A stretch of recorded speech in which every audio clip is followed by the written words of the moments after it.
कांग्रेस अध्यक्ष के बयान से कांग्रेस फिर से बैकफुट पर चली गई है। चलिए देखते हैं इस वीडियो में।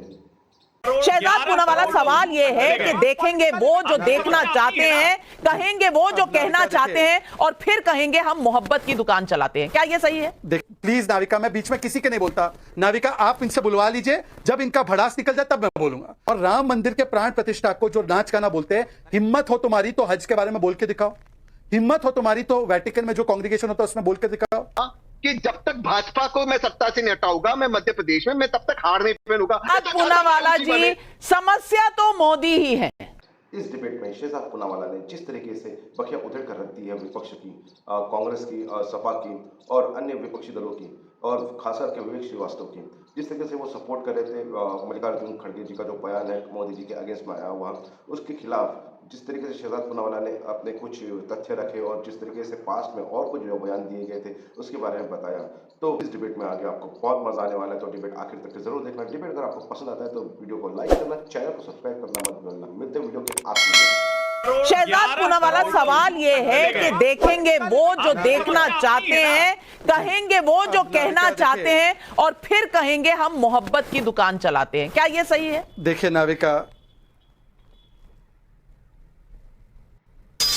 नाविका, मैं केवल इतना रिक्वेस्ट करूंगा कि मैंने विवेक जी के बीच में एक शब्द नहीं बोला, तो विवेक जी से मेरी रिक्वेस्ट है हाथ जोड़कर कि 30-40 सेकंड बिना कोई इंटरप्शन के, और मैं उन्हीं के विषय में बोल रहा हूं तो ताकि वो ध्यान से सुने मेरी बातों को। बोलते बोलते विवेक जी के मुंह से निकल गया कि आप दलित विरोधी हो, वरना आप राष्ट्रपति के हाथों से प्राण प्रतिष्ठा करवाते। राष्ट्रपति आदिवासी है, राष्ट्रपति तो दलित नहीं है। चलिए छोड़ देते हैं, मैं इसको इशू नहीं बनाना चाहता। राष्ट्रपति जी भी गई, वो बाद में गई, उन्होंने तो उसी समय लेटर लिखा था। पर जो आलिया भट्ट को वहां पर खोज रहे हैं, 10 सेकंड मैंने बीच में नहीं बोला, प्लीज विवेक जी, मैं 10 सेकंड लेकर कुछ बताना चाहता हूं नाविका जी, और ये मेरे दिल से निकल रही है बात। आपको पता है वहां पर एक बिडुला बाई थी। बिडुला बाई ने 20 रुपए दिए थे राम मंदिर बनाने के आंदोलन में, उनको न्योता राम मंदिर ट्रस्ट ने दिया था। एक हमारी संतोषी दुर्गा थी, वो लाश और सैनिटेशन, लाश उठाने का काम और सैनिटेशन का काम करती है। एक हमारे वनवासी कल्याण आश्रम के प्रेसिडेंट थे, वहां पे उनका नाम रामचंद्र खराड़ी और दिलीप वाल्मीकि समाज से थे। महादेव गायकवाड़ घुमंतू नोमैडिक समाज से थे। 150 सेंट से अलग अलग जो प्लीज नाविका, मैं बीच में किसी के नहीं बोलता। नाविका, आप इनसे बुलवा लीजिए, जब इनका भड़ास निकल जाए तब मैं बोलूंगा, क्योंकि मैं एक इंपॉर्टेंट विषय पे बोल रहा हूं, मैं किसी के बीच में नहीं बोलता। आप बोलिए। नाविका जी, मैं तो कह रहा हूं कि अभी उन्होंने शंकराचार्य को कोट किया। वैसे तो मैं तो मुसलमान हूं, मुझे तो कम जानकारी है, पर शंकराचार्य मंदिरों के प्राण प्रतिष्ठा में जाते ऐसी कितनी परंपराएं हैं मुझे नहीं पता, 5-6 उदाहरण वो गिनाएंगे। पर शंकराचार्य जी, बड़े सम्मान से कहता हूं, अंबानी जी के बेटे की शादी में भी थे, और उस बेटे की शादी में भी तो बहुत सारे विदेशी लोग थे जो बीफ खाते थे। तो वो तो इनका विषय, वो मेरा विषय नहीं है। मेरा सवाल सिर्फ इतना है कि इसी शंकराचार्य जी ने कहा है कि भारत में मुसलमानों का रहना नहीं ठीक है, मुसलमानों के लिए अलग देश बन गया। मानते क्या इस बात को? शंकराचार्य पर्वत का नाम तख्ते सुलेमान करने की बात नेशनल कॉन्फ्रेंस ने की है। क्या शंकराचार्य के ये अनुयायी है? तो बता दे, लेफ्ट वाले अब शंकराचार्य को कोट करने लगे। और राम मंदिर के प्राण प्रतिष्ठा को जो नाच गाना बोलते हैं, हिम्मत हो तुम्हारी तो हज के बारे में बोल के दिखाओ। हिम्मत हो तुम्हारी तो वेटिकन में जो कांग्रीगेशन होता है उसमें बोल के दिखाओ। बहुत बहुत बड़ा सवाल है। और तहसीन पूनावाला जी, इससे पहले कि आप इसका जवाब दें, पब्लिक के भी कुछ सवाल हैं। अरविंद गुप्ता का ग्वालियर से सवाल है, राहुल गांधी जी की मोहब्बत की दुकान में सामान का स्तर नीचे क्यों गिरता जा रहा है? नरेश चंद्र शुक्ला का हरदोई यूपी से सवाल है, क्या नरेंद्र मोदी को अपशब्द कहकर ही अपनी बात कही जा सकती है? अमरनाथ वर्मा का यूट्यूब पर सवाल है, क्या खड़गे जी ने जो बोला यही उनकी पार्टी की संस्कृति है? शिशिर भालचंद्र घाटपांडे का मुंबई से सवाल है, राहुल जी लगातार 3 बार मोदी जी के सामने चुनाव लड़े हैं और तीनों बार हारे हैं, फिर कैसे मोदी जी को हटाने की बात कर रहे हैं? किस तरह हटाएंगे बताइए, जवाब दीजिए तहसीन पूनावाला। नाविका जी, मैं आवाम के सामने, जनता के सामने अपना सर झुकाता हूँ बड़ी विनम्रता से, लेकिन मुझे ये बात समझ में नहीं आती। हम एक लोकतंत्र में रहते हैं, एक जमहूरियत में, एक डेमोक्रेसी में रहते। मेरा कर्तव्य है विपक्ष में कि मैं जो सत्ता में सरकार है उसको हटाओ, ये मेरा कर्तव्य है, ये मेरा दायित्व है। ये कैसा प्रश्न है कि आप क्यों हटाएंगे, कैसे हटाएंगे? भैया चुनाव के माध्यम से हटाएंगे, जितना भी हरियाणा में, जम्मू में। तो चुनाव तो हो गया। Navika ji please, I request you please, चुनाव की कैंपेन ही थे। ये कैसा आपका शब्द है कि अब शब्द हो रहे हैं मोदी जी के खिलाफ? भैया मुझे उनको हटाना है, तब तक मैं जिंदा रहूंगा। इसमें कौन सी गलत बात है? ज्योतिरादित्य सिंधिया, में टाइम्स नाउ को कोट कर रहा हूं, उन्होंने कहा कि जब तक भाजपा को मैं सत्ता से नहीं हटाऊंगा, मैं मध्य प्रदेश में, मैं तब तक हार नहीं पहनूंगा। आज वो ज्योतिरादित्य सिंधिया जी भाजपा के अंदर है। ये कौन से अपशब्द हुए? अपशब्द वो होते हैं जब एक दलित नेता के परिवार को मारने के लिए, अपशब्द वो होते हैं जब माननीय प्रधानमंत्री कहते हैं कांग्रेस के एक नेता की तस्वीर नहीं है जो दलित समाज चाहते। क्यों आप प्रधानमंत्री जी को खड़गे जी का नाम नहीं पता? नहीं पता उनका नाम? क्यों नहीं लिया उनका नाम? यही मैं बता रहा हूं। लिया अपशब्द है। वो होता आप पूरी अपशब्द साउंड वो बाइट होता है। सुनेंगे, उन्होंने सुनिए, खड़गे जी सुनिए, का सुनिए। नाम भी लिया है, सुनिए, लेकिन सुनिए। तहसीन पूनावाला, अपशब्द वो तहसीन होता है, पूनावाला, अपशब्द वो होता है, जब ज्योतिरादित्य अखिलेश सिंधिया ने यादव कहा जी था जब तक मैं भाजपा को नहीं हटाऊंगा, यहां कहा जा रहा है जब तक मैं नाविका जी, मोदी मैं को 10 सेकंड नहीं और। नाविका जी, हटाऊंगा। बिल्कुल, एक सेकंड नाविका जी, मुझे मोदी जी को हटाना है प्रधानमंत्री जी के पद से, उसमें क्या गलत है? अखिलेश यादव जी को जब हटाया उनके ऑफिशियल निवास से, वहां पे निवास का शुद्धिकरण हुआ, शुद्धिकरण, वो अपशब्द है, वो भाव गलत है। किसी को हटाना, माननीय मोदी जी को हटाना, इसमें कोई अपशब्द नहीं है। मैं चाहता हूं हटे प्रधानमंत्री के पद से, तब मेरे मोदी राहुल जी है बनेंगे। शहजाद मैं चाहता हूं पूनावाला राहुल जी, बने। समस्या तो मोदी ही है।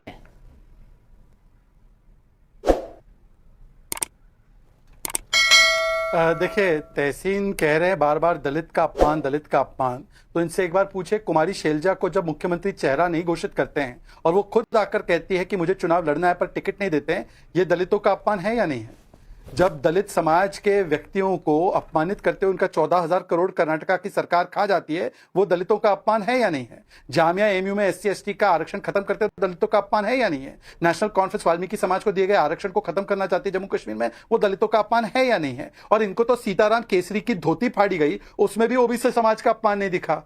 नरसिम्हा राव जी के शव को अंदर नहीं आने दिया, उसमें भी तहसीन को नहीं दिखा। तो तहसीन को आज खड़गे जी के बयान में क्यों कुछ नजर आएगा? जब उन्होंने मोदी तेरी कब्र खुदेगी, मोदी तुझे लाठी डंडे मारेंगे, उसमें कुछ गलत नजर नहीं आया। तो नाविका हटा देंगे, मिटा देंगे, तुम काफिर हो, तुमको नहीं रहना है, ये इस प्रकार की बातों और भाव में उनको क्यों कुछ गलत नजर आएगा? वो तो इसको स्वीकारेंगे, सहज स्वीकारेंगे। बिल्कुल। और राजकुमार भाटी जी, नाच गाना होता है मंदिर में, ये भी भाव की बात है, और दूसरी तरफ इस तरह से एक पर्सनल अटैक करना नरेंद्र मोदी पर, हटा दीजिए। आपने कोशिश की थी, 3 महीने ही तो हुए, 4 महीने मान लीजिए, 4 महीने पहले कोशिश की थी, कुछ घटा दिया पर हटाया तो नहीं, हटा पाए नहीं। और दिक्कत इसी बात की हो रही है क्या विपक्ष को? नहीं, आपने एक सवाल उठाया कि उन्हें ये कहना चाहिए था कि भारतीय जनता पार्टी की सरकार को हटा देंगे, ये क्यों कहा कि मोदी जी को हटा देंगे? तो ये बीजेपी को सोचना है, तो जब पोस्टर में उन्हें लिखना चाहिए अब की बार भाजपा सरकार, वो तो लिखते हैं अब की बार मोदी सरकार। उन्होंने खुद इसका नाम मोदी सरकार रखा, इसलिए जब भी आलोचना होगी मोदी जी का नाम लेकर ही होगी, मोदी सरकार कह के ही होगी। और जो माननीय मोदी जी कह रहे हैं कि राष्ट्रीय अध्यक्ष का, मैं मानता हूं प्रोटोकॉल के लिहाज से खड़गे जी का फोटो होना चाहिए था कांग्रेस के हर पोस्टर में, लेकिन बीजेपी के भी ऐसे हमने बहुत पोस्टर देखे जिनमें अकेले मोदी जी का फोटो होता है। और हमने तो यह भी देखा कि बीजेपी के राष्ट्रीय अध्यक्ष को मंच पर सार्वजनिक रूप से अपमानित होते हुए देखा है कि वो बराबर में खड़े हैं, उन्हें कुर्ता पकड़ के पीछे खींचा गया, पूरे देश ने देखा, वो वीडियो खूब चले। तो ये नसीहत तो उन्हें देनी चाहिए जो खुद अपने आप में जिनमें कमियां ना हो। मैं वैसे दोनों चीजों की मैं स्वीकार करता हूं कि कांग्रेस की भी एक कमजोरी है, कमी है कि राष्ट्रीय अध्यक्ष का फोटो क्यों नहीं है। देर सही मुंह से कुछ निकला तो, लेकिन हर्षवर्धन त्रिपाठी जी, नहीं, हर्षवर्धन त्रिपाठी जी, आर यू शहजाद जी, हर्षवर्धन त्रिपाठी जी ने पहले हाथ उठाया। एक वाक्य, अच्छा, एक वाक्य बोलिए शहजाद जी। नहीं, वैसे तो हटाने का और बिठाने का काम देश की जनता करती है। अपने आप को देश की जनता के ऊपर मत समझो, पर जिन लोगों की संस्कृति अब्बू जान के हाथ से माइक खींचने की हो, वो कम से कम किसी और के राष्ट्रीय अध्यक्ष के विषय में ना बोले।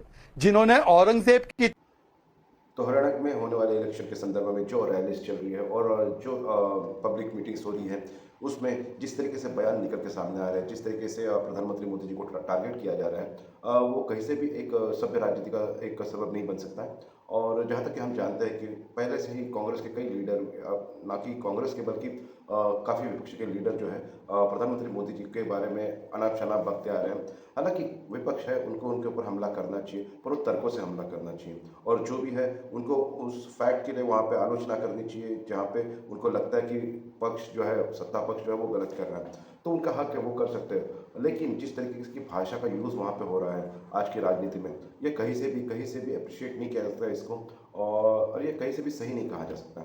साथ ही साथ जो अभी हाल ही में इस डिबेट जिसके संदर्भ में हुई है, मल्लिकार्जुन खड़गे एक 83 साल के एक सुदृढ़ ऐसे राजनेता हैं कांग्रेस के और काफ़ी पुराने, काफ़ी मतलब आज के डेट में अगर देखा जाए तो सबसे प्रौढ़ जो है वो वहाँ के वरिष्ठ नेता हैं और साथ ही साथ वो कांग्रेस के अध्यक्ष भी। तो ऐसे एक प्रगाढ़ नेता के मुंह से अगर ऐसी भाषा सुनाई देती है जहाँ पे वो प्रधानमंत्री मोदी जी के आखिर तक की बात कर रहे हैं, तो ये कहीं से भी सही नहीं है और शायद ये स्तर जो है राजनीति का, ये हमारे देश के लिए सही नहीं है। तो हम यही चाहते हैं कि विपक्ष के जो लोग हैं वो पास्ट में भी कई बार जो बातें कर चुके हैं, पास्ट में भी सौदा लाशों का सौदागर और ऐसे कई जो वर्ड्स हम बोल भी नहीं सकते हैं, ऐसे वर्ड्स का उन्होंने इस्तेमाल किया, ऐसे सेंटेंसेस उन्होंने प्रधानमंत्री मोदी जी के लिए यूज़ किए। तो हम चाहते हैं कि ऐसी चीज़ें जो है राजनीति में ना हो, राजनीति काफ़ी साफ सुथरी और सुदृढ़ रहे, जिससे हमारा विपक्ष भी स्ट्रांग हो, हमारा पक्ष भी स्ट्रांग हो और हमारा जो देश है आगे तरक्की करे। तो अगर ये वीडियो आपको पसंद आया तो वीडियो को लाइक कीजिए, चैनल को सब्सक्राइब करना मत भूलिए। मिलते हैं अगले वीडियो में, तब तक के लिए जय हिंद।